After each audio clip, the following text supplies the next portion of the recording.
You're listening to the Hayek Program podcast. This podcast includes audio from lectures, interviews, and discussions from scholars and visitors of the F.A. Hayek Program for Advanced Study in Philosophy, Politics, and Economics at the Mercatus Center at George Mason University. To learn more about the Hayek Program, visit hayek.mercatus.org. To learn about graduate student fellowship opportunities with the Mercatus Center at George Mason University for students at Mason as well as at universities across the globe, please visit students.mercatus.org. No doubt almost all of you have seen the Hayek and Keynes rap videos, Fear the Boom and Bust, Battle of the Century. I also like to think about my book as a very handy reference companion to those videos. And the reason I suggest that is because those videos have like 3 million hits. So you can do the math. More seriously, this project began when I was teaching at the University of Missouri St. Louis. I've been at George Mason just 3 years now. And 2 weeks before the semester started, I was drafted to teach the department's course on the history of economic thought. And since I had so little time to prepare a rigorous course from Aristotle to the present, I had the desperate idea that I could sort of cobble together a course by, at each class meeting, showing an excerpt, like 7 to 10 minutes, from the PBS documentary, The Commanding Heights, the first 2 hours of which talk about the intellectual debates of the 20th century, particularly as personified by Hayek and Keynes. And showing the video segments at the start of each class would not only kill some time, it would also make Keynes and Hayek real to the students, because after all, now they're not just guys in books, they're on TV. It actually, I think, worked that way. And it would have the benefit of teaching the students some economic history, sort of putting the debate in the framework of what the big issues at the time were. And teaching economic history was not only a virtue in its own right, but it would allow me to pad my lectures with material that were in my course on economic history that I'd already taught before. And then I would spend the rest of the class going more deeply into what the Commanding Heights had glossed over in just a few minutes. And I don't know about the students, but to me it actually made the course interesting to teach, and I thought I put a lot of work into it, actually, as it turned out, by the end of the semester. And then it turned out to take even a lot more work to turn the lecture notes into a book. But in places you can still see sort of the skeleton of the Commanding Heights kind of lurking in the background. So in many respects this is a book in the history of economic thought, but I like to think it's a little more than that, or it's an atypical history of thought, because it only covers the good parts. That is, it only covers the economic theory and the empirical work that are useful for economic policy, not the esoteric, purely blackboard parts. Because it focuses on the policy issues, it's organized issue by issue. So each chapter deals with a particular area of a particular policy dispute and frames that debate with a historical event that brought these contrasting ideas to the forefront. So it's not one of these encyclopedic histories of economic thought that, as I said, start with the Aristotle or the scholastics and move in chronological order. You might call but then as necessary within each chapter to understand what people were talking about in the last 100 years, I go back to what earlier economists said as far back as Adam Smith. And so it's somewhat non-chronological within each chapter. And to defend this, in the introduction to the book, I quote Quentin Tarantino, who told an interviewer that when I made, quoting, "When I made Reservoir Dogs and Pulp Fiction non-linear, I was not just doing it to show what a clever boy I was. Those stories were better served dramatically to be done the way I did them." And I think actually, in some ways, the most vivid way to tell the story of an intellectual debate will often involve these kinds of flashbacks. So don't think of the book's narrative as chronologically scrambled. Think of it as Tarantino-esque, only with more polite language and less bloodshed. Each chapter of the book begins with a little vignette, which is related to the events that I'm describing or the personalities in the chapter. And I want to relate some of those to you because I think it's the best hook I've got for making you want to buy the book, if you haven't bought it already. And so I've got 7.5 minutes. That works out to 30 seconds per chapter. So this will be like going to iTunes to sample a CD, right? You get 30 seconds of each track. The first chapter is entitled The Turn from Laissez-Faire, and it tries to set the stage by discussing the contrasting views of economists on the eve of the First World War, and in particular, the declining adherence to the doctrine of laissez-faire. So to introduce the two central characters, we visit Cambridge, University of Cambridge in the fall of 1905, where a clever mathematics student named John Maynard Keynes is taking his first and only course in economics from Alfred Marshall. And Keynes writes to a friend of his, "I think I'm rather good at it. It's so easy and fascinating to master the principles of these things." And then a week later he writes, "Marshall is continually pestering me to turn professional economist." Then we dramatically switch to the banks of the Piave River in northern Italy during the First World War, and there's a young lieutenant named Friedrich Hayek who has a chance to open his first economics texts during a lull in the combat. Hayek later says he's surprised that these books didn't give him a permanent distaste for economics. They were so badly written and so Germanic. But when he returned to the University of Vienna after the war, Hayek discovered the work of Karl Menger, which got him hooked on economics. In chapter two is about the Bolshevik Revolution and the socialist calculation debate. It begins with a letter written by Lenin to the Bolsheviks, or the Bavarian socialists who had just seized power in Munich and declared a Bavarian Soviet Republic. And Lenin gives them advice about how to consolidate power, but he doesn't offer them any advice about how to run the economy once the factories and the farms and the banks have all been seized. And this is Lenin's problem. He wanted to institute a Marxist economy, but Marx hadn't left any blueprint, only sort of visionary statements about abolishing private property and putting the direction of production into the hands of the collective, but not really any guidelines for what the collective is supposed to do. So, segue to the famous debate over socialist economic calculation. Chapter 3 is the Roaring Twenties in Austrian business cycle theory. It begins with the story of Irving Fisher and the stock market crash. Maybe you know this story. Fisher invented something kind of like the Rolodex, sold it, took what he got, and parlayed it into a fairly big fortune on the stock market, worth about $10 million reportedly, which is about $130-some million today. He became known as a stock market prognosticator.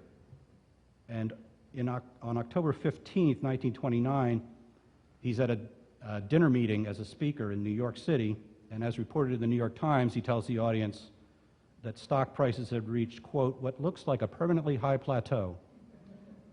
2 weeks later, of course, the market crashed. Fisher was wiped out because he was putting his money where his mouth was. He had borrowed heavily to buy stocks on margin.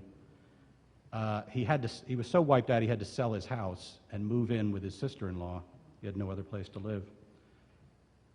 Economists around the world, of course, are puzzled by the crash and try to explain it. So segue, for the purposes of this chapter, to the Mises-Hayek theory, and later I'll talk about the Keynesian theory and the monetarist theory of the Great Depression.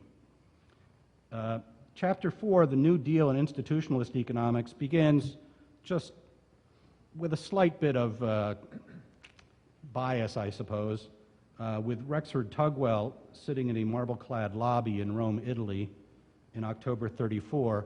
Tugwell's a member of the Brain Trust and advisor to FDR, and he's in Rome to talk to Mussolini, who he admires very much, or admired his economic policies anyway. In his diary, Tugwell had written that Mussolini's regime was doing many of the things that seemed to me necessary and was the cleanest, neatest, most efficiently operating piece of social machinery I've ever seen. It makes me envious. Okay, a little bit unfair, but segue to the ideas that Tugwell got from institutionalist economics and from other writers, and how those ideas were inputs into the policies of the New Deal. Chapter 5 is the Great Depression and Keynes's general theory. So, right, 1932, the Depression had barely begun, but by the time of Keynes's general theory in 36, it was very deep. Well, it had started to recover, actually, but there was a relapse, of course, in 37, 38. The chapter begins with Keynes writing a letter to a correspondent who, as it turns out, is George Bernard Shaw, the famous playwright. Shaw was more famous as a playwright today, but at the time, he was just as well known as an amateur economist and member of the Fabian Society, and had been the author of many, many pamphlets and book chapters advocating various schemes for socializing the economy. So Keynes writes to Shaw, this is in 1935, while he's writing the general theory, "To understand my state of mind, you have to know that I believe myself to be writing a book on economic theory which will largely revolutionize, not I suppose at once, but in the course of the next 10 years, the way the world thinks about economic problems." A bold statement, but of course it turns out to be true. And of course Keynes's influence is famously confirmed when Richard Nixon tells an interviewer in 1971, "I am now a Keynesian in economics." Chapter 6 is the Second World War and Hayek's road to serfdom, and this is one of my favorite stories. It begins in the spring of 1933 when two German SS agents come knocking at the door of the classical liberal German economist Wilhelm Röpke. You all know who the SS are. Röpke later recalled that these particular agents were, quote, "of thorough bruiser type." At least that's how his memoir was translated. Röpke had been giving speeches denouncing the Nazi Party. He had been declared an enemy of the people for that and fired from his teaching post at Marburg University. And in general, the Nazis had tried to replace all the anti-Nazis in the universities. But their main strategy was to go to the professors who'd been fired and say, "You can have your job back if you'll keep quiet." And Röpke refused to do that. And when the SS agents explained to him that he ought to be on their side, he rebuked them with what he called scorn and indignation. But as soon as he slammed the door on them as they left, he realized he needed to leave the country. Immediately. And he spent the rest of the war in Istanbul. Chapter 7, Post-War British Socialism and the Fabian Society, begins with Clement Attlee leading the Labour Party into victory in 1945. And the political scientist Harold Laski, who was an important socialist theorist, actually had an office just down the hall from Hayek's.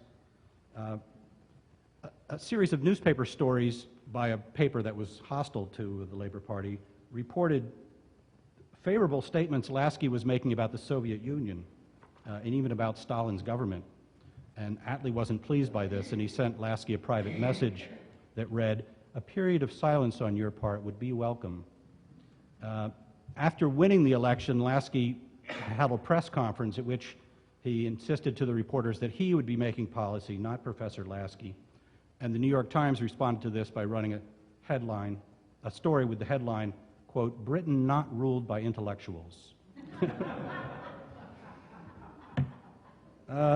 Chapter 8 is sort of the counterpart to the Fabian Society, so segue to a discussion of the Fabian Society, what their ideas were, where they got them, and how they went into the Labour Party. Chapter 8 is a kind of a counterpart. It's the Mont Pelerin Society and the Rebirth of Smithian Economics. In an earlier draft, the title was The Rebirth of Spontaneous Order Economics, but I was persuaded by Dan Klein to change it to Smithian. Well, by Dan and a friend of his named Joy. That's an inside Mason joke. This chapter begins in a small Swiss village above the northern shore of Lake Geneva in April 47, where another German economist, Walter Eucken, was peeling and eating an orange and really, really enjoying it. And George Stigler notes this in his recollection of the event. And why was he really, really enjoying the orange so much? Well, he'd spent the war in Germany. There were no oranges, at least if you weren't in the party elite. And Eucken was, in fact, an anti-Nazi. He had remained in Germany for the duration of the war. He was almost arrested because he was a friend of Karl Goerdeler, who was involved in the Valkyrie plot. I don't know if you saw the Tom Cruise movie. Throughout the book, I have footnotes recommending movies. And then segue to the connection between running from Adam Smith to F.A. Hayek by way of Carl Menger, and the contrast between the Mont Pelerin Society and the Fabian Society. Chapters 9 and 10 are kind of a pair. 9 is on the post-war German wonder economy and ordo-liberalism being the ideology behind the market-friendly policies. That chapter begins, it's paired with Chapter 10, which is about the very different policies adopted in India.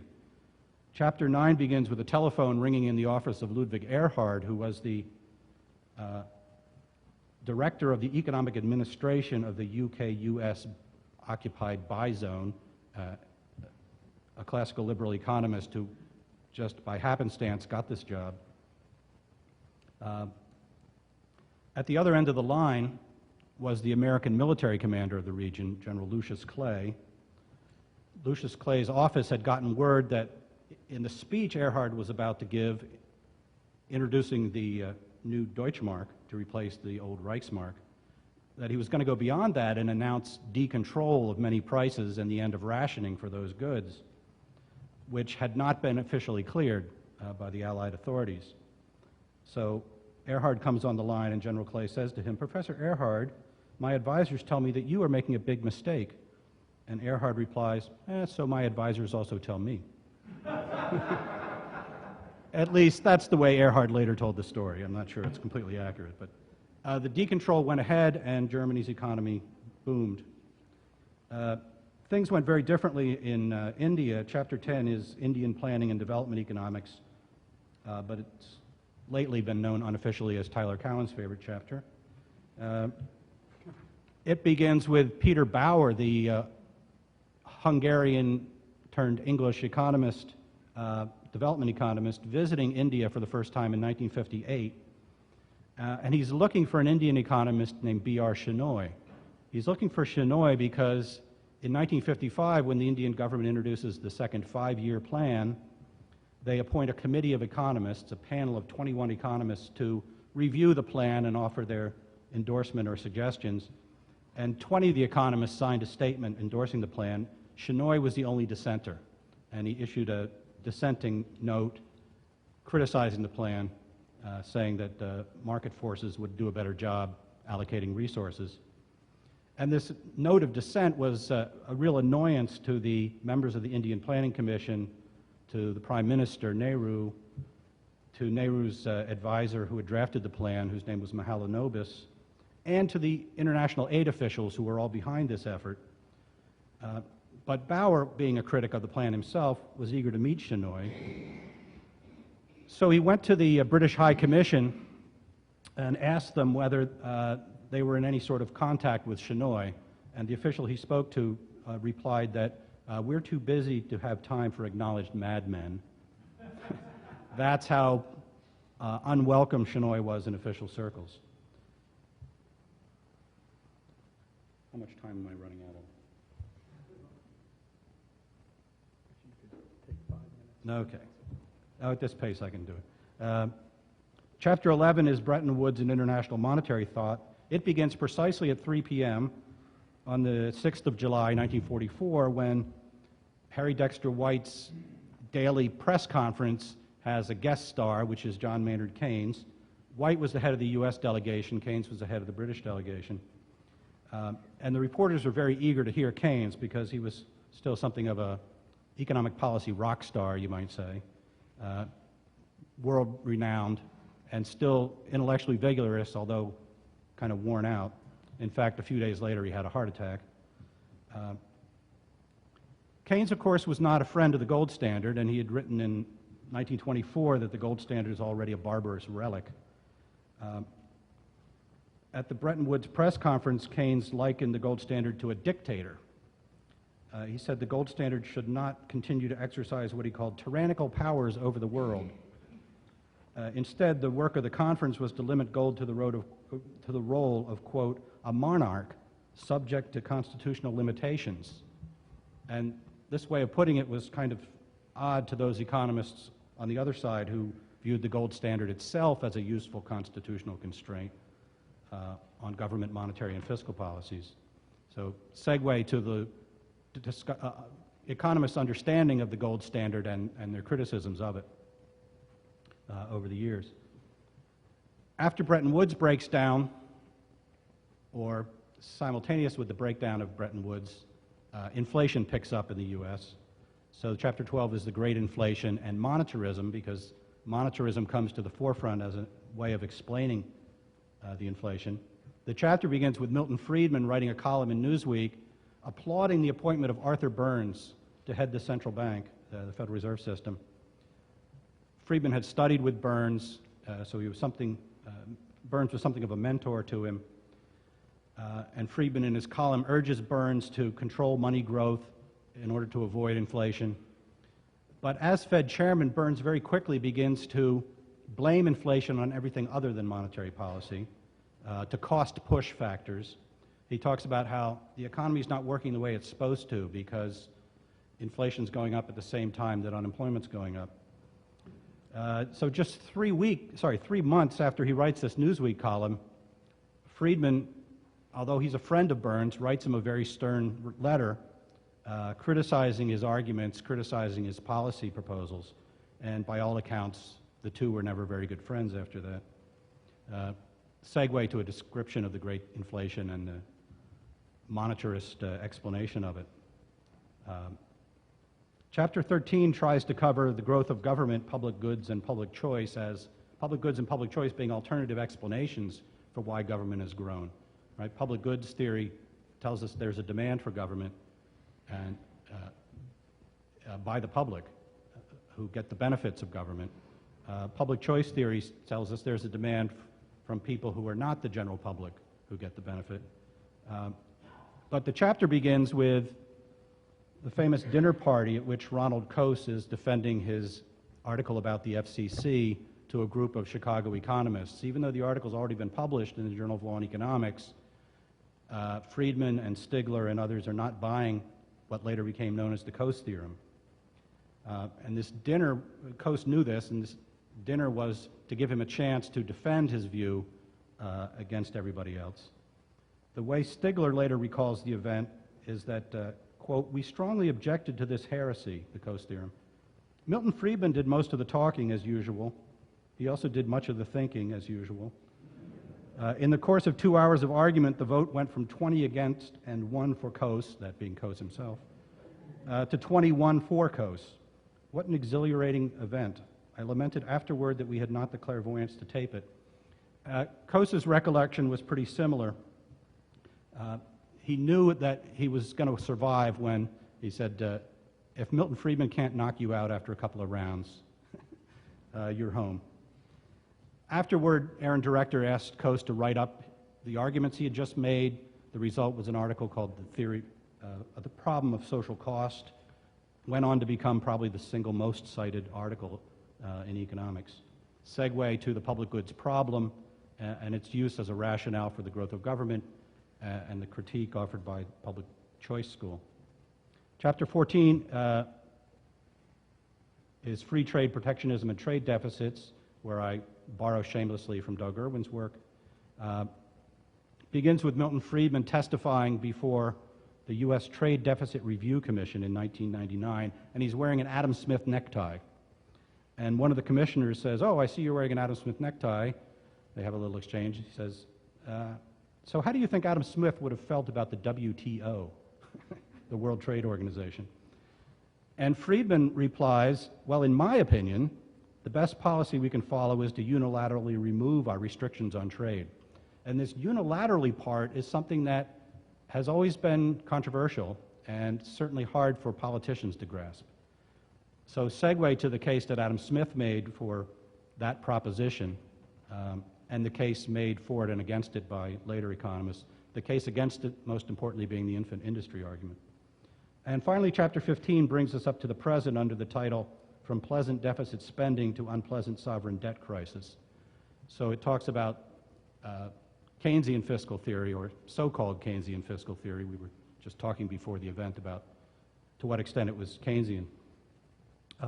But the anecdote I begin with is one I was actually present at the Cato Monetary Conference 2 years ago.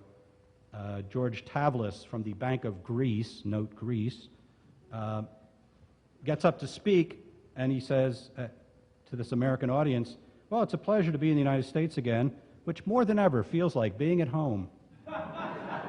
Well, you responded a lot more quickly than the audience at the time. You can go back and watch the videotape, and there's kind of some nervous titters. And Tavlis makes it clear what he means, that the U.S. fiscal deficits remind him of Greece.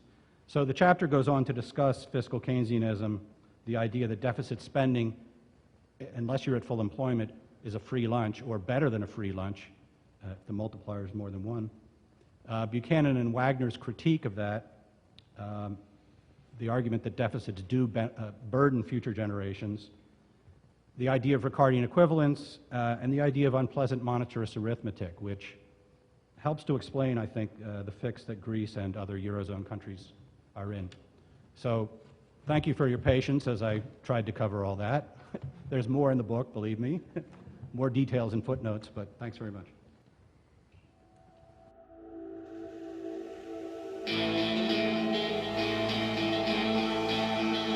Thank you for listening to the Hayek Program podcast. To learn more about the research, scholars, and work of the Hayek Program, visit hayek.mercatus.org. For more information about graduate student fellowship opportunities for students at Mason as well as at universities across the globe, please visit students.mercatus.org. We hope you recommend students to our programs or consider applying yourself.